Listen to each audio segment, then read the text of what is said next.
이번에는 후보자들의 주도로 자유로운 토론 시간을 가져보도록 하겠습니다. 각 후보자에게 주어진 시간은 각각 10분씩입니다. 이 시간에 활발히 또 토론을 벌여주시면 되겠고요. 가급적 1분 이내에서 또 질문과 답변을 해주시기 바라겠습니다. 자, 그럼 오세훈 후보부터 시작하겠습니다. 시작해 주시죠. 예, 고민정 후보, 아까 제가 잠깐 말씀드리다 말았는데요.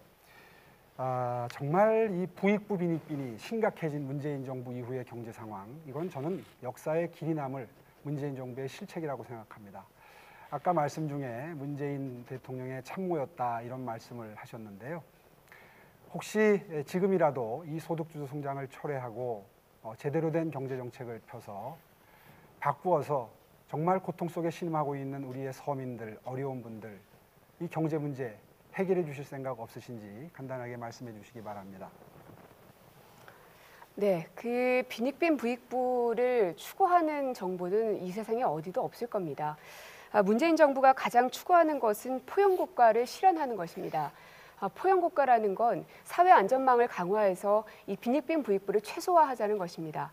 물론 그것까지 가기에 여러 가지 이 속도라든지 혹은 보완해야 될 사항들이 분명 많이 있을 겁니다. 그렇기 때문에 여와 야가 함께 머리를 맞대고 정말 국민들을 위한 방안들을 내걸어야 되는데 그렇지 않고 무조건 발목 잡기만 하고 있다는 것을 말씀드립니다. 지금처럼 어려운 상태를 놔둔 상태에서 복지로 해결하겠다는 그런 취지로 이해를 하겠습니다. 바람직하지 않다고 생각합니다. 모두 발언에서 언급을 했습니다마는 조국, 이 문제 인물 때문에 대한민국의 질서가 많이 흐트러졌습니다. 조국 법무장관 임명을 결정하고 강행한 게 대통령입니까? 참모들의 결정입니까? 모든 것들이 그러겠지만 이렇게 글쎄요. 이제 오 후보님께서 서울시장을 하셨기 때문에 시정에 대해서는 굉장히 밝으시겠지만 국정 전반적인 운영이나 혹은 인사라든지 시간이 가고 있기 때문에 이렇게 여쭙겠습니다. 아까 참모를 자처하셔서 제가 여쭤본 거고요. 혹시 그걸 결정하는 자리에 계셨는지 어떤 의견을 내셨는지 여쭙는 겁니다. 결정하는 자리에 있지는 않았습니다. 네, 그렇다면 입 역할만 하신 거네요. 무조건 그렇게 말씀하시는 건 과도하다는 생각이 듭니다. 지금의 입장을 여쭤보려고 전제를 한 겁니다. 조국 부부, 조국 정경심 부부의 죄목은 무려 30여 개에 달합니다.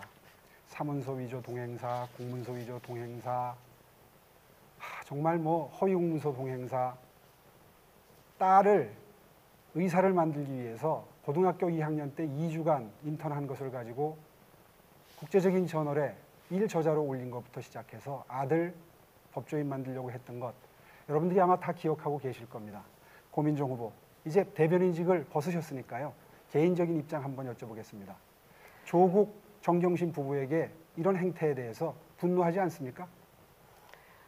제가 대변인으로 있을 때도 가장 많이 말씀드렸던 것이 현재 수사 중인 사안에 대해서는 말씀을 드리는 게 굉장히 부적절하다는 생각이 듭니다. 대변인 때는 그런 답변이 통할 수 그리고 있지만 지금 검찰개혁에 대해서는 어떻게 생각하는지 오히려 궁금합니다. 지금은 제가 질문을 드리는 시간이니까요. 알겠습니다. 조국 부부의 이러한 위법행위, 기소해서 재판받는 행위에 대해서 동정심을 가지시고 계신 겁니까? 분노하고 계시는 겁니까? 아니면 아무 느낌이 없는 겁니까? 말씀드렸지 않습니까? 예. 현재 수사 중인 사안에 대해서는 제가 뭐라고 의견을 밝히는 것이 적절치 않다고 생각이 듭니다. 그렇다면 오히려 검찰개혁에 대해서는 잠깐만요. 아까 제가 제 아파트를 경비해 주시는 분들께 드린 거를 선관위에 의해서 검찰에 고발된 걸 지적하셨는데 이거는 그 단계를 넘어서서 지금 재판 중인 겁니다. 아까 그거는 그렇게 지적하시면서 이건 재판 중이니까 언급할 수 없다? 좀 논리적으로 앞뒤가 안 맞는 거 아닙니까? 그래서 앞서서도 제가 말씀드렸지 않습니까? 만약에 그것이 결과가 나온다면 의원직을 박탈당할 수도 있을 텐데라고 분명 말씀을 드렸습니다. 끝까지 답변을 회피하시는데요.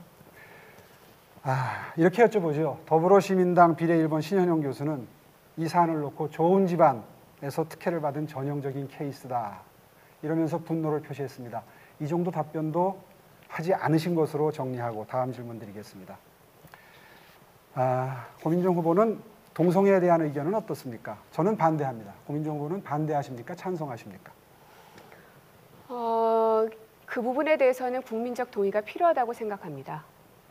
고민정 후보는 이 점도 답변을 안 하셨습니다. 왜 안 했다고 말씀하십니까? 분명 말씀드렸습니다. 국민적 동의가 우선돼야 된다고 말씀드렸습니다. 네, 정치를 시작하기 전부터 매우 정치적인 답변을 하시네요. 북한의 인권에 대해서 여쭙겠습니다. 북한 인권 법안에는 찬성하십니까? 반대하십니까? 참고로 북한의 정치범 수용소는 우리의 감옥처럼 교도소처럼 생기지 않았습니다. 한 마을 전체를 철조망으로 쌓아놓고 그 안에서 죽든지 말든지 병이 걸리든지 돌보지 않는 형태의 그야말로 지옥과 같은 곳입니다. 북한의 인권 참상 정말 같은 동포로서 가슴이 아픈 게 정상입니다. 여쭙겠습니다. 북한 인권 법안에는 찬성하십니까? 반대하십니까? 아니면 또 국민적 동의가 필요합니까? 지금 이 자리는 장학 퀴즈 프로그램이 아니라고 생각이 듭니다. 저에게 예스와 노로 답변을 자꾸 요구를 하고 계시는데요. 북한의 인권에 대해서는 당연히 저도 고민하는 바가 많이 있습니다. 일단 그분들에게 먹을 것을 제공해야 되는 부분들, 그래서 식량... 고민용 후보님, 국회에 들어가면요. 법안에 대해서 찬성하든지 반대하든지 입장을 결정해야 되는 헌법기관이 됩니다. 대변인 때처럼 회피할 수가 없습니다. 찬성이든지 반대를 법안에 대해서 해야 되는데 북한 인권법안이 올라왔을 때 찬성하실 건지 반대하실 건지 여쭤보는 게 이게 잘못된 질문입니까? 국회의원 하신다고 지금 이 자리에 후보자로 나와 계시지 않습니까? 북한 인권법에 대해서 정확하게 어떠한 조항들이 들어가 있는지 설명 없이 단순히 북한 인권법에 대해서 어떻게 할 거냐라는 질문에 제가 어떻게 예스 혹은 노라고 대답을 할 수 있겠습니까? 네, 북한 인권 법안에 무엇이 들어있는지까지 제가 설명드릴 필요는 없을 것 같고요. 예, 잘 알겠습니다. 고민정 후보 대변인 시절에 곳간 발언을 하셨습니다. 정말 그 곳간 발언이 많은 논란을 불러일으켰는데요. 그때 곳간에 있는 양식이 작물이 쌓아두기만 하면 썩어버린다. 이런 비유를 들어서 굉장히 국민들로부터 분노를 사셨죠. 물론 말을 하다 보면 진위가 왜곡될 경우도 있습니다. 그러나 우리나라가 그렇게 재정 여력이 쌓아놓고 썩힐 정도로 여유 있는 나라가 아닌데 비유를 좀 잘못했다는 생각이 들어서 아마 많은 분들이 분노하셨을 겁니다. 이번에 또 빚을 내고 추경을 합니다. 그 빚이 역대급입니다. GDP 대비 이 빚이 40%를 넘으면 안 되는데 안 된다고 문재인 대통령도 대통령 전에는 그런 입장이셨는데 대통령이 되고 나더니 까짓 거 40조 넘으면 어떠냐 이런 말씀을 하셔서 40%또 넘으면 어떠냐 이런 말씀을 하셔서 정말 많은 국민들이 대통령 되기 전과 후가 너무 다르다 이런 입장이었는데 이제 청와대를 그만두셨으니까 여기에 대한 입장을 한번 여쭤보고 싶습니다. 이렇게 빚을 계속 늘리는 게 국제 기준에 비추어서 아직도 여유가 있어서 작물이 썩어버릴 걸 염려해서 계속해서 써야 되는 상황인지 한번 이야기를 속 시원하게 듣고 싶습니다. 그러면 지금 현재 코로나19로 많은 소상공인들 또 걱정하시는 자영업자들이 무척이나 힘들어하고 있습니다. 당장에 월세를 내기 어려워하시는 분들도 굉장히 많고요. 생활고에 허덕이 있는 분들도 굉장히 많습니다.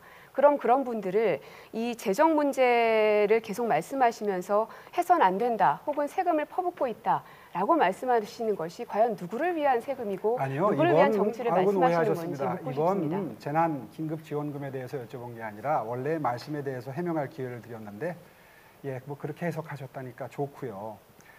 시간이 좀 여유가 있으니까 아까 말씀하신 대로 돌아가겠습니다. 아까 제가 KT 부지에 스타트업 허브를 만든다 방법론을 여쭤봤는데 이것 역시 많은 부처와 협의해서 일을 할 테니까 걱정하지 마라 이런 방법론을 말씀하셨습니다.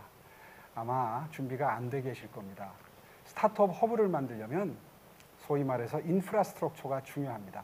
혁신 인재가 준비돼야 되는 건 말할 것도 없고 그 지역에 스타트업 기업들이 들어오기 위한 유인책이 필요합니다. 왜냐하면 전국에 수많은 수십 수백 군데의 지자체들이 스타트업 허브를 하겠다고 해요. 그런데 유독 광진구에 이걸 유치하려면 행정부조차 어느 한쪽에 손을 들어주기 힘듭니다. 그래서 어떤 유인책으로 스타트업 허브를 만들 것이냐를 방법론을 여쭤봤는데 역시 교과서적인 여러 부처와 협의해서 해결하겠다 이런 답변을 내놓으셔서 구체적인 방법론까지는 아직 고민을 안 해보셨구나라는 느낌을 받았습니다. 시간이 조금 남았습니다. 혹시 준비되신 방법론이 있다면 다시 한번 여쭙겠습니다. 구체적인 방법, 어떻게 다른 지역보다 비교 우위에 서서 어떻게 유치를 할 건지 설명해 주시기 바랍니다. 그곳에 인재가 없다라고 말씀을 하셨는데요. 아까도 말씀을 드렸지만 세종대와 건국대가 있기 때문에 이 젊은 층들이 굉장히 많이 있습니다. 그러면 그리고 학교가 있는 곳은 다 가능하겠군요. 거기에 대해 관심을 갖고 있는 분들도 굉장히 많이 만났습니다. 네, 예정된 주도권 토론 시간 종료됐습니다. 다시 한번 두 분께 말씀드리겠습니다. 다른 후보자에 대한 인신 공격이나 비방을 삼가하시기 바라겠습니다. 계속할 때는 마이크를 끌 수 있다는 점 말씀드리겠습니다. 자, 이번에는 고민정 후보 주도로 토론을 진행하겠습니다. 역시 시간은 10분 드리고요. 질문과 답변하실 때 가급적이면 1분 이내로 해주시길 당부드리면서 고민정 후보 주도권 토론 시작해 주시죠. 이 정치의 문화라는 게 무엇인지 저도 오세훈 후보님을 보면서 배워가고 있습니다. 사실은 서로 다른 당에 있고 서로 정치적 지향점이 다른 곳에 있지만 그래도 인생의 선배이고 후배이니 서로 이야기도 할 수 있고 웃는 낯으로 만날 수도 있고 그런 것이 아닌가라고 저는 생각해 왔습니다. 근데 이제 그런 자리들이 많지 않았던 게 좀 아쉽기도 하고요. 또 라디오 그 출연 요청들을 꽤나 많이 받았습니다. 인터뷰에 관련해서. 근데 이제 후보자 입장에서는 그 지역의 양쪽 후보자들에게 모두 다 동등하게 기회를 제공해야 되기 때문에 저뿐 아니라 오세훈 후보님에게도 라디오 측에서 그 인터뷰 관련된 제안을 드린 것으로 알고 있습니다. 근데 단 한 번도 출연하지 않으시고 라디오 인터뷰를 매번 거부를 하셨습니다. 이유가 뭔지 참 궁금한데요. 어쨌든 오늘이라도 이렇게 만나 뵙게 돼서 정말 반갑습니다. 제가 이 광진에서는 한 10년이 넘는 세월 동안 오랜 시절 이 광진에서 보냈습니다. 그렇기 때문에 이곳의 어떤 문화 그리고 사람들의 역사 이런 것들을 체화하고 있다고 말씀드릴 수가 있을 텐데 저는 오세훈 후보님께서는 한 1년 전에 그러니까 저보다도 1년도 더 전에 이곳에 오셔서 많은 분들을 만나셨다고 들었습니다. 그렇다면 그 많은 지역구들 가운데 왜 광진을 선택하셨을까?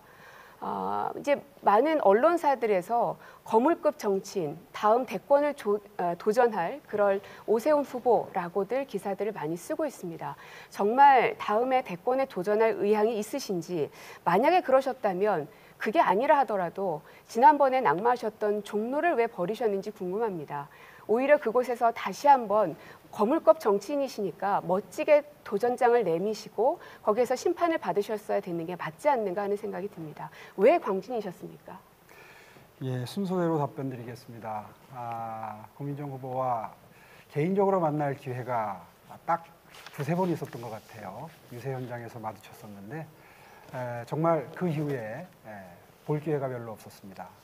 코로나 전국만 아니라면 여러 가지 행사에서도 보고 말씀 나눌 기회가 있었을 텐데 저 역시 매우 아쉽게 생각하는 부분입니다. 앞으로 그렇게 하시죠. 뭐. 그리고 라디오 출연 문제는 정말 저는 금시초문입니다. 저한테 그런 출연 제안이 왔었는지 한번 확인해 보겠습니다. 뭐 굳이 그런 토론 기회를 마다할 이유는 저는 없다고 생각합니다. 광진을 선택한 이유를 묻으셨습니다. 광진구는 25년 전에 성동구로부터 분리가 됐죠. 제가 성동구 송수동 출생입니다. 그러니까 결국 옛날에는 이곳 광진 출생인 셈입니다. 제가 태어나고 자란 곳도 뚝섬역 인근입니다. 저희 어머님이 뚝섬역 인근에서 미용실을 하셨거든요. 정말 어렸을 때 즐겁게 뚝섬 근처를 뛰어놀면서 컸던 기억이 납니다. 그리고 시장직을 사퇴한 게 2011년 8월인데 그때 광진구로 이사를 왔습니다. 그러니까 정확히 말해서 9년 전이죠. 4년 전에 종로에 출마를 위해서 갔다가 2년 전세 기간 끝나고 바로 돌아왔으니까 순 기간만 합산을 해도 한 7년 정도 거주를 했습니다. 이런 깊은 인연이 있는 광진을 선택하지 않고 종로로 갔던 이유는 그때 다른 정치적인 생각이 있었겠죠. 그러나 거기서 낙방하고 나서 이제 여기서 우리 손자가 태어났어요. 그래서 우리 손자 좀 자주 보고 싶은 마음 때문에 사실 광진으로 돌아왔습니다. 돌아와서 보니까 그동안 보이지 않던 광진의 낙후된 모습이 그제서는 정말 눈에 많이 들어오는 겁니다.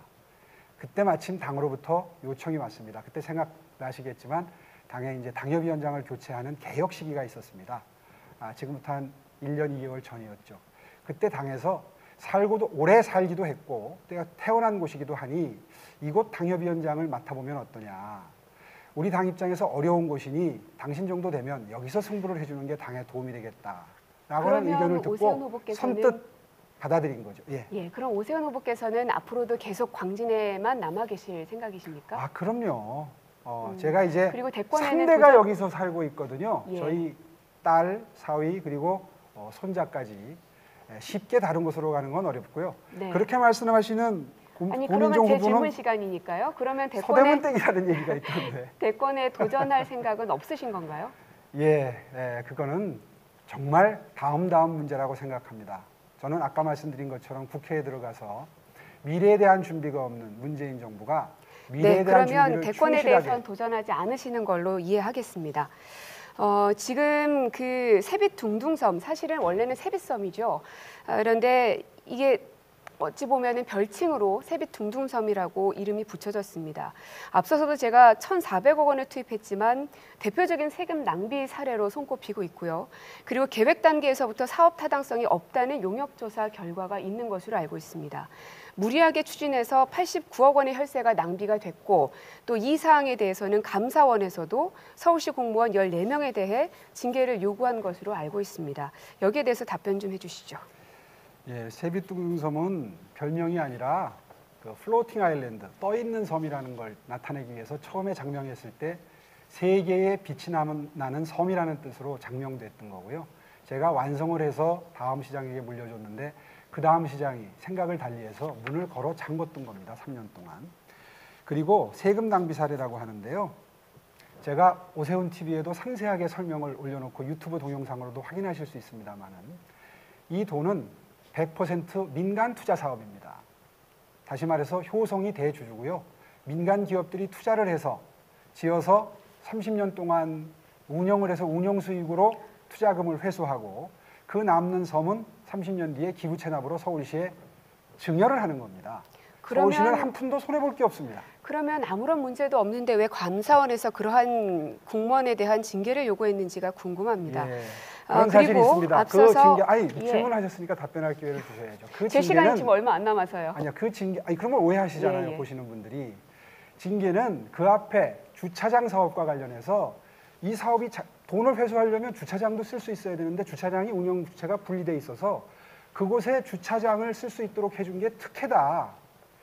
그것도 사실은 말이 안 되는 거죠. 영업을 천억 이상을 투자했는데 회수할 수 있게 해줘야 될 거 아닙니까? 그런데 무리스럽게 공무원을 징계를 한 사안을 놓고 마치 이 사업에 문제가 있는 것처럼 호도하고 있는 겁니다.